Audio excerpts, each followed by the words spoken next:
everybody, it's me, Becky. Today I'm going to show you our week 4 pre-K packet, apples. This week in your pre-K packet you'll get the supplemental slip, which has book recommendations for this week, an early literacy tip, and the song lyrics for the songs you'll be learning. You get 2 large pieces of construction paper, a container of washable paint, a foam paintbrush, and an apple. From home you'll need an adult to help you, of course, a surface that you can cut your apple on, and a knife. The first thing you'll do is cut your apple, and I'll have an adult cut your apple for you, of course. I like to cut my apple for the prints around the equator of the apple because it gives a cool star design, but if you cut it this way, it will also look really cool. If you have an apple at home, you could do it both ways. So I'm just gonna make that cut.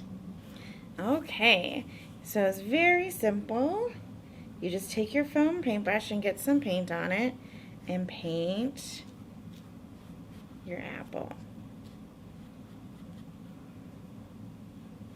This apple smells really good.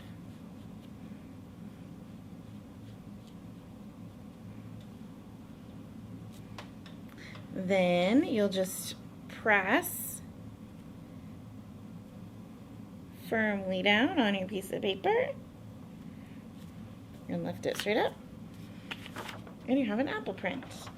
I'm going to make a few of these and show you what they'll look like. So here are my apple prints, and they're still drying. One tip is if you cut your apple and there's seeds inside, to pick the seeds out, and then it'll help have this star shape when you print it be more clear.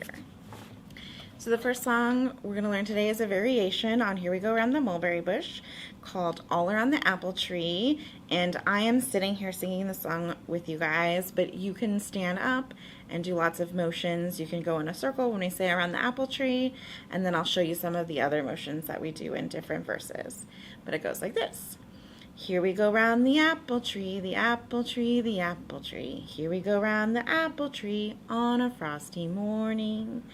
Here we go climb the ladder, the ladder, the ladder. Here we go climb the ladder on a frosty morning. Here we go pick the apples, the apples, the apples. Here we go pick the apples on a frosty morning. Here we go wash the apples, the apples, the apples. Here we go wash the apples on a frosty morning. Here we go eat the apples, the apples, the apples. Here we go eat the apples on a frosty morning. And if you think of other things to add to the song, you can add them if you were cooking with apples or cutting up the apples, and add different motions and verses to the song. Our other song this week is called Applesauce, and it is loosely to the tune of Yankee Doodle, and it kind of gives us instructions on how to make applesauce. It goes like this. Peel an apple, cut it up, cook it in a pot. When you taste it, you will find it's applesauce you've got. Most of the books I want to recommend to you today are actually checked out because it's prime Apple book reading season, but instead of showing you the book, I'll have an image flash right here. The first book I'm going to recommend is a classic beginning reader book called 10 Apples Up on Top, and it's by Dr. Seuss, but when he wrote it, he published it under his other name, Theo Lessing, and it's just a really fun counting, stacking, rhyming book. The next book is Apple by Nikki McClure, and this is a short board book done in her signature paper cut style with just beautiful illustrations. The next one is Hungry Bunny by Claudia Rueda. This is a really cute interactive picture book that follows a little bunny going to the apple orchard.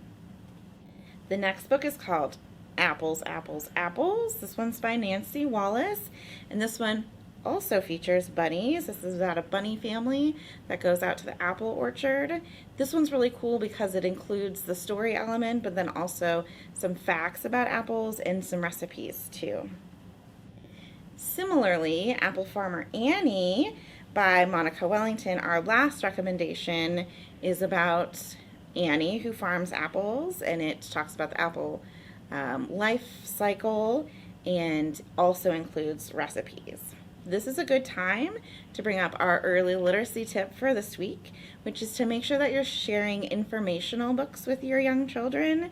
Lots of kids are really into specific topics, and so it's great to follow their curiosity, and they might be more interested in learning facts about something like apples or dinosaurs or cars, for example, than they are more interested in those than they are in traditional stories.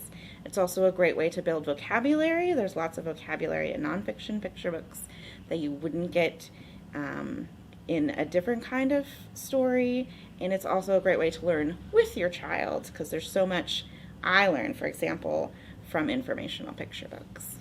Thanks for watching, everybody. Don't forget to pick up your pre-K packet in library drive-thru or inside the library at the lower floor desk. We hope you enjoy your apple packet, and we'll see you